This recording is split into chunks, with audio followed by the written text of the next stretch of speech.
So the long-awaited 5th season of The Crown is finally here, with millions around the world tuning in to watch this hugely successful Netflix series.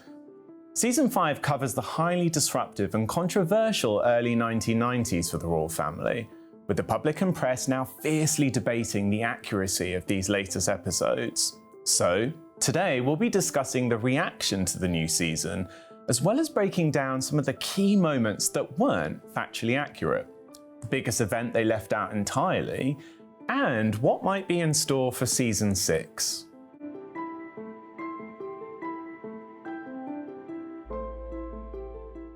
Despite the fact that millions were counting down to the release of Season 5, there were a number of celebrities and public figures that were actually speaking out against the show before it even hit Netflix. Iconic actress Dame Judi Dench actually wrote a fierce open letter to the Times criticising the show before the world had even laid eyes on the first episodes. Writing to the paper, she called upon Netflix to add a disclaimer to the series, saying that it had the potential to not only hurt the reputation of the monarchy, but also cause major offence to the royal family members that it centres on. In one section of her letter, she actually wrote that it was both cruelly unjust to the individuals and damaging to the institution they represent. She adds, "No one is a greater believer in artistic freedom than I, but this cannot go unchallenged." Despite her criticism of the show, it led to many people questioning her intentions for writing the letter. Of course, Judi has famously portrayed members of the family in historical and period dramas before. But there may have been more to it. Judi and Camilla, the Queen Consort, are famously close friends. In fact, they've been photographed together on many occasions. And so there are many people questioning whether this may have been the reason that she actually reached out to the newspaper to speak out. There was fierce criticism from not just one, but two former British Prime Ministers this series. Of course, the new episodes cover the terms of both John Major and Tony Blair, who took on his role as PM in 1997, of course leading up to Princess Diana's death, which the show will cover later on. Charles and Blair are seen together in a number of scenes, but one that stands out in particular shows the King in Waiting talking to the Prime Minister about how his approach to the role as King one day would be far more modern than his somewhat dated mother. Of course, this is all imagined by writers of the show who used the roles of Prime Minister to almost sort of portray the narrative surrounding the royal family at the time in the 90s. It didn't take long for Blair to hit out at the show. With his spokesperson telling the Daily Telegraph, it should come as no surprise that this is all complete and utter rubbish. Whilst a number of the key moments in The Crown take their lead from the royal history books, there are some moments in Season 5 that they got completely wrong. Case in point, there was a Sunday Times poll that sat centre stage in the premiere episode of Season 5, with the headline, "Queen should abdicate in favour of Prince of Wales. Half of the British public agrees." It causes a huge amount of uproar, and we see royal aides and even Prince Philip scurrying around the British Royal Britannia, where the Queen's currently on holiday, to try and hide this issue of the paper from Her Majesty. Now, the article also sets up a somewhat contentious storyline between Prince Charles and John Major, which shows the King in Waiting pushing himself forward as a worthy successor should his mother choose to abdicate. Now, it all sounds very believable. In fact, there's a replica of the paper that sits in the heart of the episode. But if you go back into the newspaper archives, you'll find that no such poll actually existed. In fact, if you go back to this very moment in time, there's a Sunday Times poll that shows the complete opposite, noting that the royal family is entering the 1990s as a remarkably popular part of British life.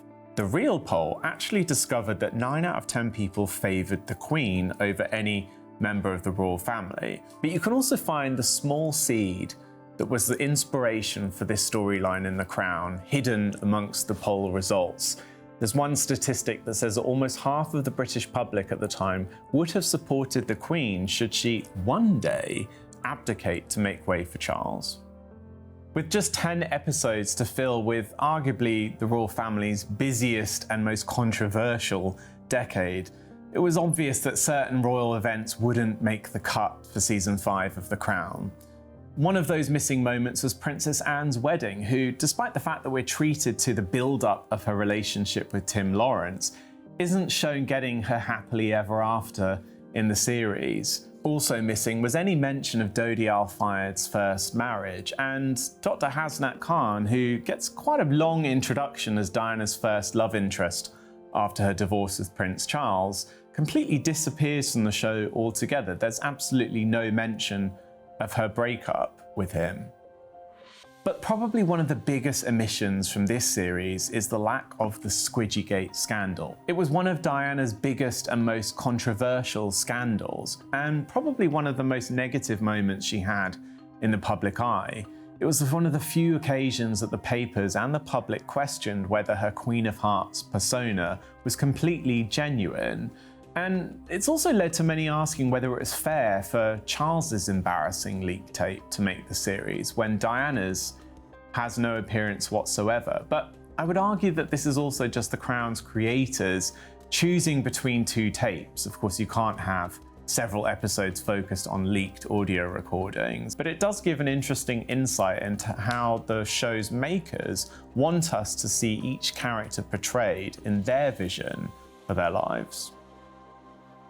Well, long before Season 5 was even released on Netflix, Season 6 was already well into production, but the show's makers are doing a great job of keeping details about the episodes under lock and key. But we do have some clues from the new casting that's been announced by Netflix.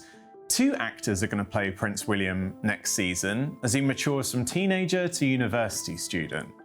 Rufus Camper will be playing a young William as he struggles to cope with the death of his mother, scenes that will be depicted in the very early episodes of the 6th season. And Ed McVeigh will be playing William as a young adult, as he heads off to St Andrews University to start a new life in Scotland, but also meeting Kate Middleton for what will be the beginning of a whirlwind romance. Meg Bellamy will be playing Kate Middleton in the series, and it marks a screen debut for all 3 of the young actors. One storyline that will no doubt be central to the 6th season of The Crown is the death of Princess Diana. Now, the show's creator Peter Morgan has already made it very clear that the crash itself that Diana died in won't be shown in the series. Instead, we're likely to see some of the key moments leading up to that, including Diana's car leaving the Ritz Hotel. In fact, we've already seen footage from the filming of that appear on social media recently. We'll also see the British ambassador swing into action flying to France, and of course that subsequent constitutional aftermath that took over the royal family for many years. Also set to be depicted are rumoured scenes involving Prince Charles arriving in France on a royal flight to bring Diana's body home to London. There'll no doubt be controversial moments, but we've had assurance from the show's makers that they'll all be handled sensitively. Whatever viewers felt about the season's depiction of royal family members this time around, nothing stops the fact that millions around the world are still fascinated by the royal family. Sure, those within the institution of the monarchy may have not liked certain depictions about how family members came across, or some of those scenes that completely came from thin air but helped move the plot along this series. One thing is for certain and cannot be complained about. It's the fact that the royal family continue to be fascinating to millions of people around the world, and as Season 6 will no doubt continue to prove, that's not going to change for many years to come.